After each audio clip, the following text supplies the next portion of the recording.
अदृश्य छाया भाग 3।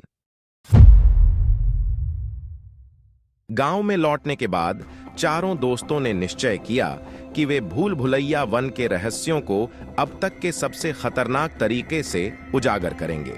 उन्होंने बुजुर्गों से पूछा और पता चला कि उस जंगल में एक प्राचीन रहस्य छिपा है जो एक आत्मा को अपने नियंत्रण में लेकर शक्ति प्राप्त करता है। राघव ने अपनी गहरी चिंता के साथ कहा, हमने जितना सोचा था यह उससे कहीं अधिक भयानक है। हमें एक अंतिम प्रयास करना होगा या फिर यह छाया हमें सबको निगल जाएगी। नेहा ने योजना बनाई कि उन्हें पुरानी हवेली में जाना होगा जहां छाया का सबसे बड़ा राज छिपा है। रात के 1 बजे चारों दोस्त हवेली की ओर बढ़े।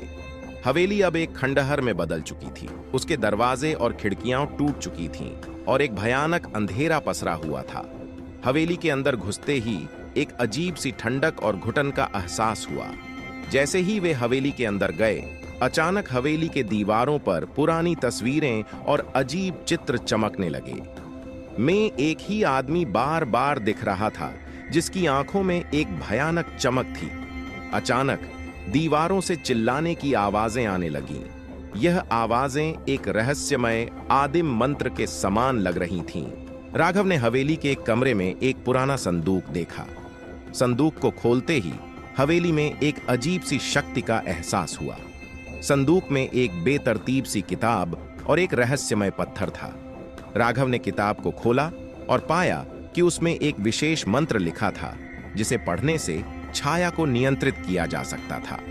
लेकिन जैसे ही उसने मंत्र पढ़ना शुरू किया, हवेली के चारों ओर अजीब रूप से चमकने लगे। दीवारों से निकलती हुई छायाएं एक मजबूत और खौफनाक रूप में बदलने लगीं। अचानक छाया ने अपनी पूरी शक्ति दिखाना शुरू कर दी। हवेली के हर कोने में अंधेरा फैलने लगा और एक विशाल आकृति प्रकट हुई। यह आकृति एक भयानक दानव थी जो पूरी हवेली में घूम रही थी। छाया की हड्डी हड्डी टूटने लगी और हवेली की दीवारें दरकने लगीं। पीयूष ने हड़बड़ी में एक गहरी सांस ली और कहा, हमें अब बाहर निकलना होगा या तो हम सब खत्म हो जाएंगे।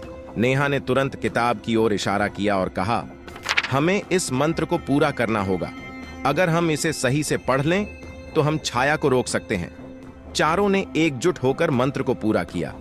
जैसे ही मंत्र का अंतिम शब्द उच्चारित हुआ, हवेली में एक तेज चमक फैल गई। छाया का दानव कसमसाने लगा और उसकी ताकत तेजी से घटने लगी। अचानक हवेली के हर कोने से एक उज्जवल प्रकाश निकला और छाया पूरी तरह से गायब हो गई। परंतु जैसे ही सब कुछ शांत हुआ, राघव ने महसूस किया कि वह अब भी कुछ भारी महसूस कर रहा था। उसकी आंखों में एक नई चमक थी और उसने एक हंसते हुए दानव के रूप में बदलते हुए देखा। छाया ने उसे पूरी तरह से अपनी गिरफ्त में ले लिया था। जैसे ही चारों दोस्त हवेली से बाहर आए, वे देख सकते थे कि राघव अब एक नई छाया के रूप में प्रकट हो चुका था। उसने अपनी आवाज में एक खौफनाक हंसी छोड़ी और कहा, अब मैं इस जगह का शासक हूं। आप सबका डर मेरे लिए एक उपहार है। नेहा, पीयूष और अंकित ने देखा कि राघव अब पूरी तरह से बदल चुका था और हवेली की अंधेरी छाया में समा गया। वे भागे और गांव लौट आए, लेकिन यह समझ गए कि छाया की सच्चाई अभी भी उनके भीतर थी। अंत। गांव के लोग कभी नहीं समझ पाए कि क्या हुआ था। हवेली को अब भी लोग रात के समय देख सकते हैं और कभी-कभी अजीब अजीब आवाजें आती हैं। राघव की नई छाया अब हवेली का हिस्सा बन गई थी और उसकी खौफनाक शक्ति ने पूरी तरह से उसका साम्राज्य स्थापित कर लिया था।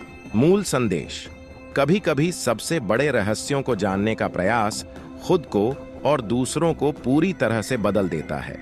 कुछ शक्तियों से खेलना और उनकी खोज करना अत्यंत खतरनाक हो सकता है।